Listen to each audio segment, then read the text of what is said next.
저는 오늘 본문을 중심으로 적은 누룩으로 충분합니다 라는 제목을 한번 정해보았습니다. 적은 누룩으로 충분하다. 여러분, 누룩이 필요한 것은 빵을 부풀기 위함이지요. 빵을 부풀기 위하여 필요한 이 누룩, 이스트, 효모라고 말을 하기도 합니다만은 어느 정도의 양이 필요할까요? 전문적인 지식을 갖고 계신 분들은 감으로 딱 알 겁니다만은 자료에 의하면은 1kg, 즉 1000g의 밀가루에 대비해서 1g, 즉 0.1% 정도만 누룩이 있어도, 이스트가 있어도 빵을 부풀리기에 충분하다고 합니다. 그러니까 많은 양은 필요하지 않지요. 1000분의 1 정도의 양만 있어도 지대한 영향을 끼친다는 겁니다. 바다가 썩지 않는 이유도 아시지요? 바닷물에 함유되어 있는 염분의 양이 3.5% 정도가 된다고 합니다. 그리 많은 양이 아닙니다. 100으로 보았을 때 3.5 정도의 분량만 있어도 바다는 결코 썩지 않는 것입니다. 우리가 예수 그리스도를 구주로 영접한 이후에 주님이 주신 최고의 선물, 자유라고 하는 것을 누리고 있습니다. 자유란 단어는 참 아름답지요. 그런데 때로 우리는 정치적인 자유를 얻기 위해서 엄청난 대가를 지불을 합니다. 많은 사람들이 목숨을 바치기도 하고요. 말로 표현할 수 없는, 계산할 수 없는 대가를 지불해 얻은 자유. 그래서 그 자유를 귀하다고 말하는 것입니다. 그 자유를 수호하기 위해서 얼마나 애를 쓰는지 모릅니다. 그런데 예수님이 우리를 만나주신 이후에 그리스도인들에게 주신 최고의 선물이 자유라고 한다면 이 자유는 무엇을 말할까요? 우리가 대가를 지불하여서 얻은 자유가 아닙니다. 어떤 측량할 수 있는 양을 투자해서 얻은 자유도 아닙니다. 만약 우리가 무엇인가 했다면 1kg에 1g 정도밖에 필요하지 않은 적은 누룩처럼 그저 우리는 그분이 찾아오셨을 때에 주님께 반응했을 뿐입니다. 주님을 영접한 것뿐이지요. 우리가 자유를 누리고 주님의 놀라운 복을 누리는 데는 한 일이 전혀 없다라는 겁니다. 그래서 바울은 성도들에게, 교회를 개척하고 예수 그리스도를 믿기로 결정한 이들에게 이 자유의 소중함을 얘기를 하면서 더 이상 종의 멍에를 매지 마십시오. 멍에는 무엇입니까? 동물들에게 지우는 그런 도구이지요. 주인이 이 멍에를 지우게 해서 마음대로 조종하는 것입니다. 서로에게는 올무가 될 것입니다. 아무리 빠져나가려고 하더라도 자기의 힘과 노력으로 멍에를 벗어버릴 수가 없지요. 이처럼 죄의 멍에, 사단에 지워준 이 멍에를 더 이상 짊어지지 말고 이제는 그리스도 예수께서 주신 자유인으로서 자유를 누리며 살아라 라고 도전하고 있는 것입니다. 여기서 말하는 자유는 내가 원하는 대로 내가 하고 싶은 일 하는 게 자유가 아닙니다. 주님이 주신 자유는 죄의 속박으로부터 벗어나게 한 자유입니다. 육신의 욕망으로부터 벗어나게 하는 자유이지요. 물질의 정욕으로부터 벗어나게 하는 그러한 자유입니다. 이 자유를 경험한 사람들은 더 이상 물질의 노예가 아니고 음욕의 노예가 아니고 죄의 노예가 아니라 하나님의 아들과 딸로 살게 된다는 것, 이것이 바울이 전했던 자유의 복음, 복음의 메시지였던 것입니다. 그런데 바울이 사역을 하면서 잠시 틈을 준 그 새를 거짓 교사들은 비추고 들어오기 시작을 합니다. 특히 갈라디아 교회 성도들에게 구원의 조건으로 바울이 말한 그리스도의 은혜를 준 자유 말고 하나가 더 필요하다, 조금 더 필요하다라고 말을 합니다. 많은 것도 아니고 마치 적은 누룩처럼 그 정도의 것만 있어도 충분하다, 더해줘야 된다라고 얘기를 하는 것이지요. 그것이 바로 율법 준수이고 그 중에 가장 작은 부분이라고 말하는 할례를 받아야 된다라고 얘기를 하는 겁니다. 그리스도인이 된 이후에도 할례를 받아야 구원의 완성에 이를 수 있다라고 거짓 교사들이 사람들의 마음을 흔들기 시작을 합니다. 처음에는 그것을 듣지 않았겠지요. 근데 곰곰이 생각해 보니 그것이 더 합당해 보였던 것이지요. 왜냐하면 내가 뭐라도 해야 되는데 아무것도 하지 않으면 여러분 불안한 느낌 같지 않습니까? 어떤 분들이 나를 환대하고 많은 것들로 채워줄 때에 내가 뭐라도 해야 마음이 편하다, 그런 경험 있지 않으십니까? 구원에 관해서도 갈라디아 성도들은 오늘날 우리들도 그런 생각들이 있는 것처럼 보입니다. 할례는 무엇인가요? 선민의 표식인 동시에 율법을 행하는 자라는, 공식적으로 의무적으로 율법을 행해야 된다는 표식이 바로 할례였던 것이지요. 그저 예수님을 구주로 영접했다고 해서 구원받는 사람이 되는 것이 아니라 할례를 받고 율법이 요구하는 소소한 것들을 지켜나가기 시작을 해야 진정한 의미의 구원에 이르게 된다는 것을 거짓 교사들이 사람들의 마음에 심어주기 시작을 합니다. 그런데 성도 여러분, 우리가 박은 복음의 핵심은 무엇입니까?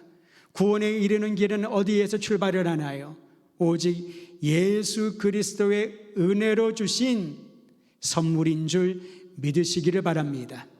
선물은 주는 사람이 받는 사람을 위하여 준비한 겁니다.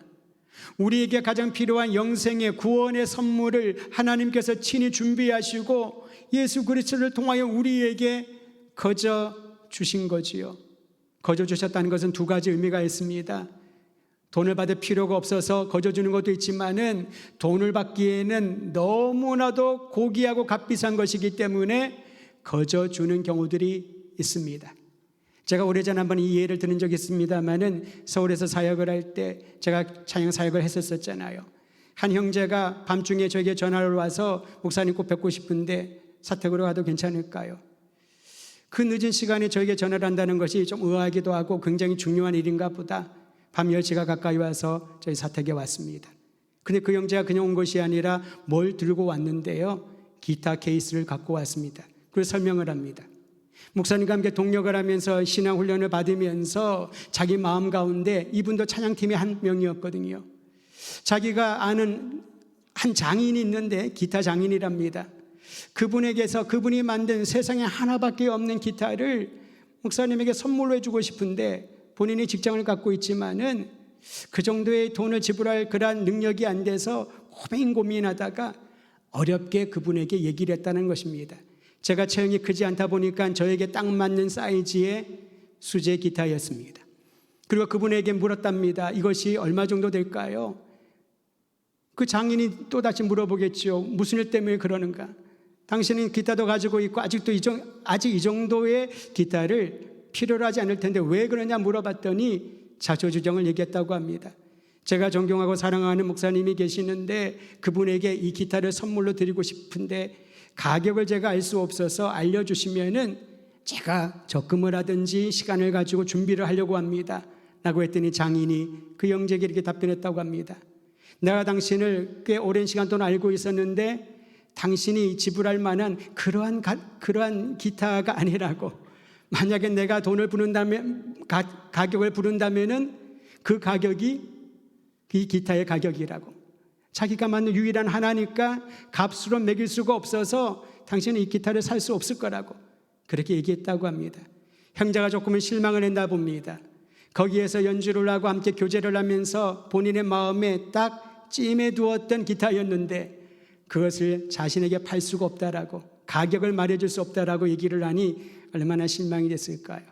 몇 분의 시간이 지난 다음에 그 장인이 형제에게 말했답니다. 하지만 당신의 마음이 너무나도 진심이 느껴져서 이 기타를 내가 당신에게 거저 줄 테니 그 목사님에게 가져다 주라고. 그 기타를 가지고 그 밤중에 1시간이라도 아니 10분이라도 빨리 주고 싶어서 저에게 전화하여 집에 도착했던 겁니다. 저는 그 얘기를 듣고 그 기타를 가지고, 사실 제가 기타 실력이, 연주 실력이 그렇게 뛰어나지 않거든요. 한편으로는 그렇게 고귀한 선물을 받을 만한 자격 있는 사람이 아니었습니다. 하지만 그 형제의 진실되고 아름다운 마음이 너무나도 귀해서 그 선물을 거저 받는데 그때 제 마음에 깨달음이 있었습니다. 이게 바로 은혜로 받은 선물이구나. 만일 내 안에 이 사람이 세상에 하나밖에 없는 기타를 이렇게 고귀한 것을 선물로 주었기 때문에 내가 언젠가 신세를 갚아야지, 언젠가 이것을, 아니 다른 것을 여기에 해당할 만한 가치가 있는 것을 주어야지, 그렇게 생각을 했다면은 그것은 은혜가 아닌 무엇인가를 해야지만 마음이 편하다는 생각에 잡혀 있겠지요. 참으로 기쁜 마음으로 그 기타를 가지고 그 기타를 보고 치면서 찬양할 때마다 동일한 은혜를 경험하기를 원하는 소원함이 있었습니다. 사랑하는 성도 여러분, 너무나도 고귀한 것은 가치로 매길 수가 없습니다. 가격으로 어떻게 측량할 수가 없는 것이지요. 세상은 연봉이든 어떤 물건에 대한 값이든 숫자로 그것을 가늠합니다. 1억 원짜리든 1조짜리든 거기에 따라서 우리의 받는 반응은 다를 것입니다. 하지만 하나님의 은혜는 이 세상의 수치로 가격으로 측량할 수 없기 때문에 거저 주신 선물이라는 거지요. 바울은 이 부분을 강조하고 또 강조하였습니다. 그런데 우리의 마음이 편해지려면 뭐라도 해야, 조금의 신세라도 갚아야 될 것처럼 여겨지나 봅니다. 그게 바로 율법 준수에 대한 요청이었던 것이지요. 바울이 그 사실을 듣고 갈라디아 교회 성도들에게 서신을 씁니다. 자기 만족과 자기 행복과 내가 무엇인가 짐을 덜었다고 하는 그러한 생각에서 탈피할 것을 요구하는 것이지요. 많은 사람들은 자신의 행복을 위하여 신앙생활할 때가 있습니다. 내 문제가 해결되기 위하여, 내 자녀의 앞길이 열리게 하기 위하여서, 어떤 사회의 고민거리를 해결하기 위해서 자기 만족을 위하여 신앙생활하는 경우들이 얼마나 많이 있습니까? 언제 나태가 찾아오던가요? 언제 영적인 침체가 찾아오던가요? 아무 일이 없을 때 아니던가요? 오히려 고난이 찾아오면 엎드려서 가슴을 치며 주님 앞에 부르짖지 않습니까? 오히려 고통이 찾아오면 그 고통을 주님께서 고쳐주시고 회복시켜 달라고 십자가 앞에 엎드려 눈물을 뿌리지 않습니까? 그런데 영적인 나태함과 게으름은 아무 일도 없을 때, 무탈할 때 나타나는 경우들이 많이 있습니다. 바울은 갈라디아서를 통하여 우리에게 두 가지 중에 하나를 선택하라고 요청합니다. 종교인이 될 것인가, 아니면 그리스도 예수의 은혜로 새롭게 삶을 시작한 새로운 피조물이 될 것인가를 선택하라고 요청하고 있는 것입니다. 종교적인 의와 행위, 자기 신념과 같은 그러한 적은 누르기, 우리의 신앙을 피폐하게 만들고 혼란에 빠지게 하는 것을 잊지 말아야 할 것입니다.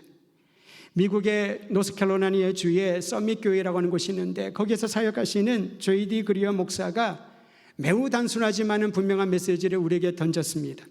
그리스도께서 우리를 위해 이루신 위대한 일을 복음이라고 말한다라는 거지요.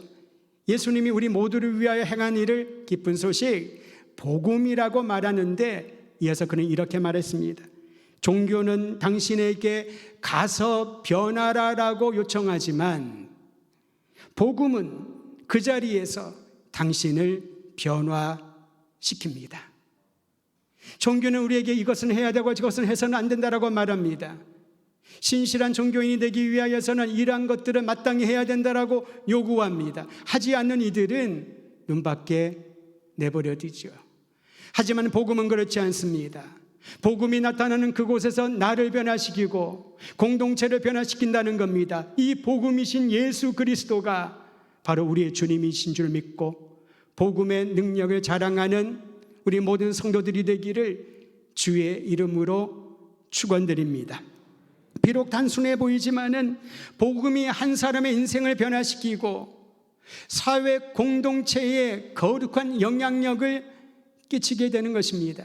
제가 몇 주 전에 우리 교회가 여기에 세워진 이유를 알고 주님이 세워주신 거룩한 목적을 따라 우리가 전진하자고 함께 도전한 적이 있습니다. 그렇습니다, 여러분. 저는 교회를 오고 갈 때마다, 교회 안에 거할 때마다, 예배를 드릴 때마다 그 마음이 떠나지 않습니다. 주님께서 교회를, 나를 이곳에 보내시고 세우신 이유가 분명히 있는데 그게 무엇일까요? 그게 무엇일까요? 복음이신 예수 그리스도로 이 땅을 변화시키고 위로하고 힘을 주고 올바른 길로 갈 수 있는 길을 보여주라고 우리에게 교회를 주시고 그리스도인이라는 사명을 주신 줄 잊지 말아야 할 것입니다. 그러면 그리스도로 살아가는 복음의 핵심이 무엇일까요? 여러 가지 내용이 있습니다만은 바울이 자주 사용하는 복음의 핵심 3가지 단어가 떠오릅니다. 여러분 한번 따라 하실까요?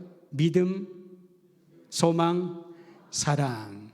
어디서 많이 들어봤죠? 이 3가지는 항상 있을 것인데 그 중에 으뜸은 사랑이라. 고린도 교회를 향한 메시지입니다. 우리는 이 구절을 암송할 때마다, 묵상할 때마다 그래, 사랑이 제일 중요해 라고 문자 그대로 받아들이는데요, 믿음, 소망보다 사랑이 제일 중요하고 나머지는 조금 덜 중요하고, 그게 아니라는 겁니다. 믿음과 소망, 사랑은 복음의 핵심 요인이요 서로 연결되어 있습니다. 믿음이 있는 곳에 소망을 발견하게 되고요, 믿음과 소망이 있는 곳에 그 뿌리에 사랑의 열매를, 사랑을, 그리고 그 가지에 사랑의 열매를 발견하게 되는 것입니다. 특히 그런데 고린도 교회에 왜 사랑을 으뜸이라고, 중요하다고 강조했을까요? 그 이유는 고린도 교회가 은사도 많고요, 짧은 시간에 교인들이 막 모여들고 소위 말하는 급성장한 교회였습니다. 주변의 사람들이 흠모했습니다. 고린도 교회 같으면 좋겠다, 고린도 교회 시스템을 배웠으면 좋겠다, 고린도 교회에 가서 우리가 한번 벤치마킹 해보자, 뭐 그런 생각들을 많이 했던 것 같습니다. 실제로 들어가 보니까 문제가 얼마나 많은지, 모이면 사람들이 예배드리고 예배 끝나고 난 뒤에 다툽니다. 예배를 드리며 따로따로 파당을 이루어서 다툽니다.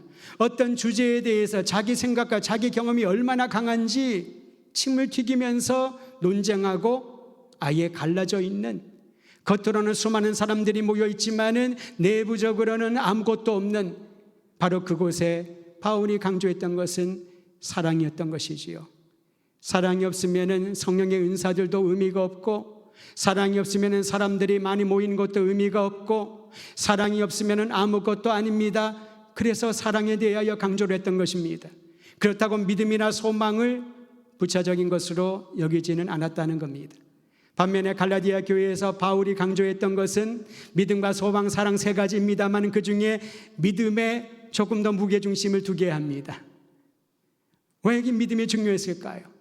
할례를 받아야 된다, 율법을 준수해야지 하나님의 구원에 이를 수 있다라고 말하는 그러한 율법주의자, 유대주의자들에게 오직 그리스도의 은혜를 믿는 믿음만이, 그 믿음을 따라 구원에 이를 수 있다라는 이 복음을 증거하기 위함인 것이지요. 오늘 성경 본문에서 5절과 6절 말씀을 집중적으로 볼 것입니다.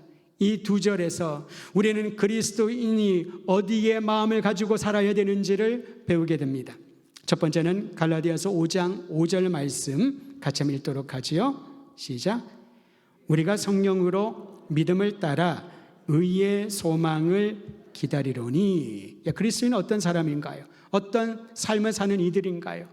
성령의 능력과 복음을 믿음으로 인해 의로운 자로 인정받는 소망을 가지고 사는 이들이 그리스도인이라는 것입니다. 여기서 초점은 소망에 있습니다. 의의 소망, 의로운 자로 인정받는 소망. 여러분, 소망이라고 하는 것은 아직 이루어지지 않은 사건을 말하지요, 시점으로 말하면. 그러나 소망을 가지고 있다는 것은 내가 갖고 있는 소망이 반드시 이루어질 것이라는 믿음이 있어야 그 소망은 그 사람에게 기쁨과 용기가 되는 것입니다. 이 소망을 내가 갖고는 있지만은 이루어질지 아니 모르겠어 라고 생각을 하면은, 그런 믿음이 없으면은 그 소망은 나에게, 나의 삶에 아무런 의미가 되지 않는다는 것입니다. 여러분, 산모가 이제 아기를 출산할 때가 되면은 어떤 기대감을 가지고 병원에 가나요? 사진으로만 보았던, 초음파 사진으로 보았던 그 아이를 이제 내 눈으로 그 아이의 이목구비를, 그 아이의 호흡을 내가 느낄 수 있다는 그런 기대하는 마음으로 가지 않습니까? 이것을 우리는 능동적인 믿음에 기초한 기다림이라고 합니다. 그 일이 이루어질 것을 기대하는 기다림만이지요. 그런 면에서 성경에서 말하는 기다림은 수동적이거나 나태한 마음가짐이 아닙니다. 반드시 이루어질 것을 믿는 믿음으로 나아가는 것입니다. 그리스도인들이 갈망하며 기다리는 의의 소망은 어떤 과정을 통하여 이루어질까요? 그저 나는 여기에 있고 의로운 자로 인정받는 소망은 먼 미래의 것이니 그때가 되면은 다 괜찮아질 거야, 그때가 되면 나는 의롭다 칭찬받을 거야, 그러한 삶이 아니라는 겁니다. 거기 이르는 매 순간의 과정들, 인생의 여정이 있는데 이 인생의 여정을 걸어가면서 그리스도인들에게 하나님이 놀라운 복을 주시는데요, 그 복을 성화라고 우리는 표현을 합니다. 성령의 능력으로 거룩하게 거룩하게 변화되는 과정을 의의 소망이 반드시 이루어지는 그때까지 나아가게 된다는 것입니다. 성령의 능력이 우리가 가지고 믿음으로 갖고 있는 의의 소망을 실제화시킨다는 것입니다. 사랑하는 성도 여러분, 남녀노소 상관할 것 없이 그리스도 예수 안에 우리에게 주신 소망을 믿음으로 기다리면서 그 기다림의 시간에 우리를 거룩하게 변화시키는 성령의 역사를 날마다 경험하기를 주의 이름으로 축원드립니다. 성령님은 우리의 내면의 의심과 불안을 몰아냅니다. 대신에 확신과 평안을 주십니다. 예수가 그리스도이심을 증거하고 구원의 확신과 감격을 누리게 합니다. 영원한 생명 가운데 거하며 날마다 하나님이 주시는 새로운 기쁨과 감사가 넘쳐나게 됩니다. 아침에 일어날 때마다 여러분 어떤 말로 하루를 시작하시나요? 하나님 하루를 주셔서 감사합니다.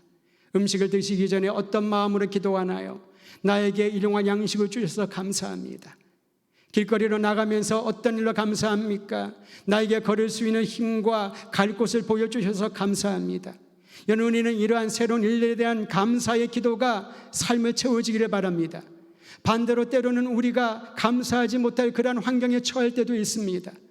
원하는 것을 얻지 못할 때, 할 수 있는 일을 하지 못할 때, 나에게 다 주어졌는데 일순간에 그 모든 것들을 잃어버렸을 때, 바로 그 순간에도 성령님이 우리와 함께 하심을 알고 감사하고 또 감사하는 은혜가 있기를 주의 이름으로 축원드립니다. 오늘 예배를 드리기 전에는 한 부부가 와서 기도를 받고 갔었는데요, 그분과 짧은 대화를 나누면서 저 안에 큰 도전을 받았습니다. 감사하기 힘든 상황이었지만은 그분의 마음 가운데 이러한 생각을 주님이 주셨다고 봅니다. 감사할 수 있는 마음, 새로운 마음을 주님이 주셨는데요, 여러분, 이 새 마음, 감사의 마음은 성령님이 그와 동행하신다는 증거입니다. 긍정적인 마인드를 가지려고 노력하는 것, 그것은 신앙이 없어도 할 수가 있지요.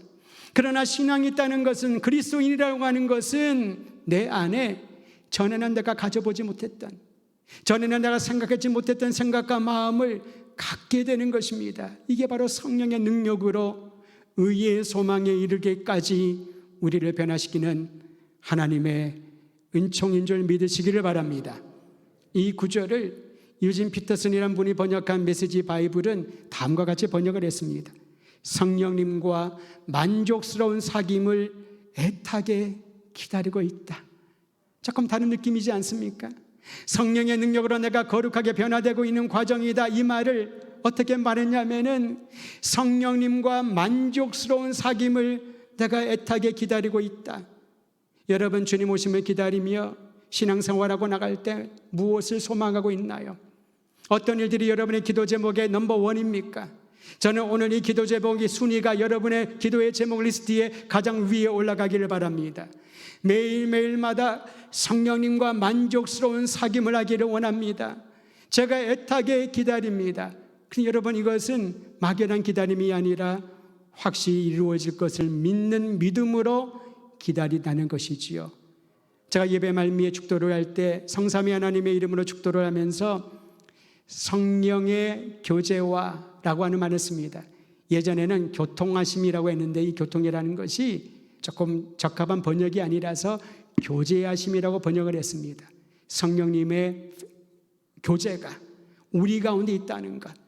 사랑하는 성도 여러분, 성령님과의 교제가 사귐이 만족 가운데 있는 이들은 날마다 믿음의 행진을, 어떠한 소리에 흔들리지 아니하는 굳건한 믿음의 행진을 하게 될 줄을 알고 주님만을 찬양하는, 복음을 붙들고 나아가는 그리스도인 되시기를 주의 이름으로 축원드립니다.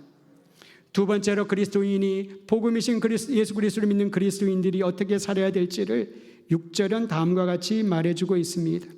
내면에 충만한 사랑을 드러내므로 믿음의 실체를 보여주는 삶을 사는 것이지요. 믿는다는 것은 내가 믿는 것을 보여줄 때 그 믿음이 다른 사람들의 가슴을 두들기게 되는 겁니다. 근데 그 믿음을 어떻게 보여줄 수 있을까요? 믿음은 내적인 것이라고 말하지 않습니까? 근데 이 믿음은 눈으로 보여주고 사람들의 귀에 들려지고 그리고 그들의 가슴과 느낌으로 알게 한다는 것이지요. 내 안에 충만한 그리스도의 사랑이 드러날 때 사람들은 그 사람의 믿음이 어떠한지를 깨닫게 되는 것입니다. 사실 믿음에 대한 우리의 생각은 매우 관념적입니다. 믿음은 무엇인가? 정의를 잘 내립니다. 분석도 잘하고요. 그렇게 배우고 그렇게 가르쳐 왔습니다. 믿음을 잘 알고 있습니다. 그런데 문제는 여러분, 믿음을 몰라서가 아니라 그 믿음과 무관한 행동을 하며 살아갈 때 사람들은 혼돈에 빠지는 것입니다. 정말 내가 알기로는 저 사람이 교회를 따르고 신앙생활하는 그리스도인인 줄 알고 있는데 그의 말과 행동과 그의 판단과 그가 추구하는 방향을 보면은 도무지 믿는 사람이라고 보기에는 굉장히 의구심이 생기는 것이지요. 이상하게도 믿음을 강조하는 사람들 중에 배타적인 분들이 많이 있습니다. 나와 같은 자리에 있지 않으면 다 밀어냅니다. 편협적입니다. 경직된 사고로 사람들을 비판하기에 앞섭니다. 마치 예수님을 십자가형에 던지기 위하여서 모여들었던 대제사장들과 서기관 바리새인들의 사두개인들의 모의가 오늘날 우리 주변에도 일어나는 것을 쉽게 볼 수 있지 않습니까? 내가 가진 믿음의 잣대로 다른 사람들은 가늠합니다. 비방과 비판과 험담을 할 때가 얼마나 많이 있습니까? 하나님이 우리에게 입을 주시고 눈을 주시고 귀를 주신 이유가 있는데 우리는 봐서는 안 될 것을 봅니다. 그리고 그것을 그대로 자기의 판단으로 옮겨버립니다. 나의 입으로 안 해도 될 말을 굳이 해서 사람들 사이에 분란을 일으킬 때가 얼마나 많이 있습니까? 그리스도인들이 앞으로 들어서는 안 되는 말 중에 하나가 교인들은 말이 많아. 교회는 말이 많아. 이러한 말과 이러한 현상들은 더 이상 들어서도 더 이상 있어서도 안 될 것입니다. 자기 생각의 늪에 빠져서 미성숙하게 행동하고 말하며 공동체와 주변에 있는 이들에게 그리스도의 사랑을 보여주는, 믿음을 보여주는 그런 삶이 되지 않는다면 오늘 이 시간에 이 말씀을 드리면서 나의 삶에 새로운 은혜를 베풀어 주신 주님을 갈망하며 나아가야 할 것입니다. 우리 함께 갈라디아서 5장 6절 한 번 더 읽겠습니다. 5장 6절입니다. 시작. 그리스도 예수 안에서는 할례나 무할례나 효력이 없으되 사랑으로서 역사하는 믿음뿐이라. 여러분, 그리스도 안에는 무엇이 중요하다고요? 사랑으로서 역사하는 믿음이 중요하다고. 할례를 받았냐, 할례를 받지 않았냐, 이 사람은 어디 태생이냐, 얼마나 많은 교육을 받았냐, 얼마나 이 사람의 경제력을 있는가, 이 사람에 대한 것들은 중요하지 않습니다. 오직 그리스도 예수 안에서 영향력을 끼치고 그리스도인의 삶을 보여줄 수 있는 것은 사랑으로서 역사하는 믿음의 실제뿐인 줄 믿으시기를 바랍니다. 믿음은 다른 사람을 향한 신실한 사랑과 존중을 통해 나타납니다. 할렐루야. 우리나라의 자랑 중에 한 사람이 있습니다. 월클이라고 줄여서 말하는데요, 월드 클래스에 속하는 손흥민 선수. 그의 아버지가 쓴 책을 최근에 어떤 분이 추천해서 읽어보았습니다. 책 제목은 모든 것은 기본에서 시작한다. 그런데 이 책을 쭉 읽으면서 제 마음에 큰 도전이 된 것은 이분의 외형적으로 굉장히 엄하게 생기셨어요. 그래서 많은 분들이 흥민이가 어릴 때부터 아빠로부터 스파르타식 교육을 받아가지고 저렇게 축구를 잘하나 보다. 근데 그렇지 않았습니다. 본인이 그런 얘기를 해요. 자기의 모습을 보고 사람들이 항상 그렇게 생각을 하는데 이분의 글을 읽으면서 웬만한 교육학자를 넘어서는 그런 교육관을 가지고 아들을 양육했다는 것을 보게 됩니다. 그분이 이런 얘기를 썼더군요. 스포츠맨십을 한 단어로 요약을 한다면은 그는 이렇게 말하고 싶답니다. respect, 존경이란 단어로. 스포츠맨십은 존경이라는 겁니다. 특히 축구에 비하면은 선수들이 22명이 피치 안에 운동장 안에 뛰지 않습니까? 같이 뛰는 상대편 선수들을 존경하는 마음, 같이 뛰는 선수들을 존중하는 마음, 이것이 스포츠맨십이라는 겁니다. 내면에 있다는 것이지요. 축구를 얼마나 잘하냐, 얼마나 골을 많이 넣냐, 그것도 중요하지요. 하지만 그의 내면이 함께 뛰는 동료들을 존중하는가, 나와 지금 맞대어서 상대편에 대어서 경기를 하지만은 그 상대를 존경하고 있는가? 저는 거기에서 복음의 메시지와 같은 느낌을 받습니다. 하나님은 우리에게 그리스도 예수를 통하여 무엇을 보여주었나요? 존중입니다. 벌레만도 못한 나를 주님은 존중해 주셨지요. 그냥 죽어도 싼 나를 주님께서 살리기 위하여 십자가에 달려 찢기시고 피 흘리시고 돌아가셨습니다. 아무리 얘기해도 곁길로 나가고 세상 쾌락을 쫓아가기를 급한 나를 주님께서는 끝까지 참으시며 돌아올 때까지 기다리고 계시지 않습니까? 왜 그럴까요? 존중하니까. 우리의 모습 그대로를 존중하니까. 이게 바로 사랑이라는 겁니다. 사랑하는 성도 여러분, 진정한 믿음을 갖고 있다면 우리는 이렇게 삶에 적용해야 될 것입니다. 첫 번째로, 믿음은 형제와 자매를 있는 모습 그대로 받아들이고 사랑해야만 바로 그때 진가가 나타난다는 거지요. 사랑으로서 이 사람이 믿음이 있는 그리스도인인가 아닌가를 보여줄 수 있어야 된다는 것입니다. 비록 힘들고 고통스러워도 사랑하면 그 자리를 지킬 겁니다. 극복하려고 애쓸 겁니다. 내가 억울함을 당하더라도 결코 그것 때문에 숨지 않을 것입니다. 어떤 이유든지 다른 사람을 배척하고 회피하고 험담하고 그러한 이들에게서 믿음의 흔적은 찾아보기 어렵지요. 여러분, 놀랍게도 믿음은 연수가 문제가 아니라 진정성에 있다라는 것. 진실한 믿음인가? 아니면은 종교인처럼 그저 껍질만 번지르한 믿음의 옷을 입고 있는가? 갈라디아서를 통하여 우리에게 적용하기를 원하는 주의 말씀입니다.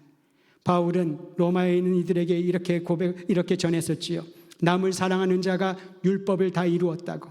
사랑이 율법의 완성이라고 외친 바울의 이 외침이 오늘 우리 귓가에 울리고 삶에 적용되기를 바랍니다.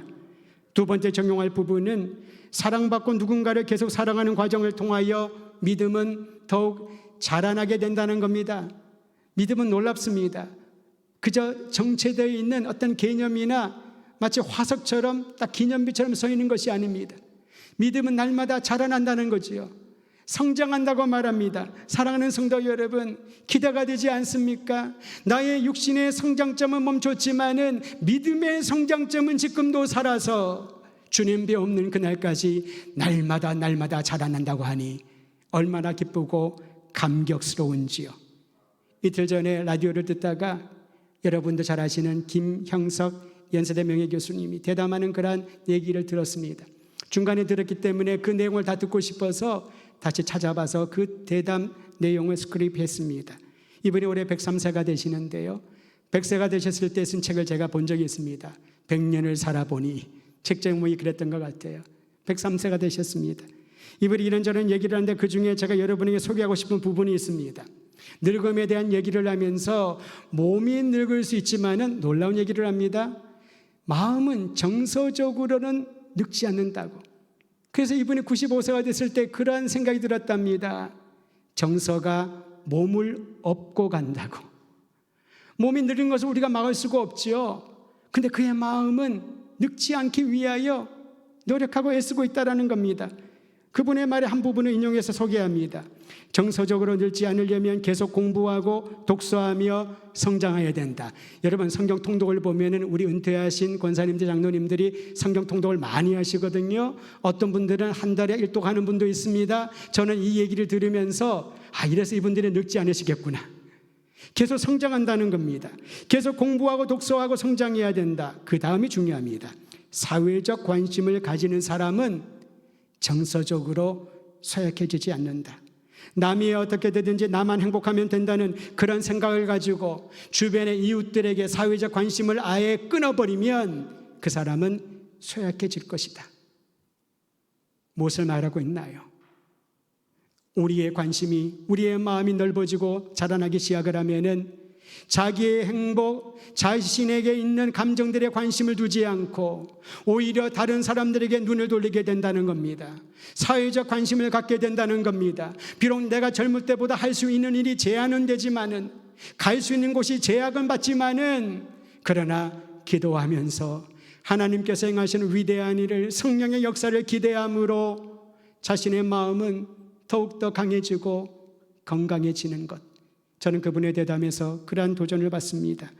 사랑하는 성도 여러분, 신앙은 개인의 영역으로 출발하는 것처럼 보이지만은 그 신앙이 성숙함을 보이기 위해서는 공동체 안에서 가능한 것이지요. 그래서 관계를 중시하는 겁니다. 아무 공로 없는 우리를 구원하신 하나님 은혜에 대한 우리가 보일 수 있는 유일한 반응이 있다면은 사랑으로서 역사하는 확고한 믿음을 날마다 보여주는 것입니다. 이제 우리의 시간이 왔습니다. 우리에게 주신 그리스도의 사랑이 내 안에 고여서 썩어지지 아니하고 그것이 흘러넘쳐서 나를 자라게 하고 내 마음을, 내 정서를, 내 의지를, 내 인생 전체를 성장시킬 수 있도록 진실한 믿음을 보여주면서 많은 이들에게 그리스도인이 된다는 것이 얼마나 자유롭고 행복한 일인지, 그리스도인이 되게 하신 복음이신 예수 그리스도 안에 거하는 것이 얼마나 참된 인생의 목적인지를 보여주는 삶의 증거자가 되기를 우리 주의 이름으로 축원드립니다.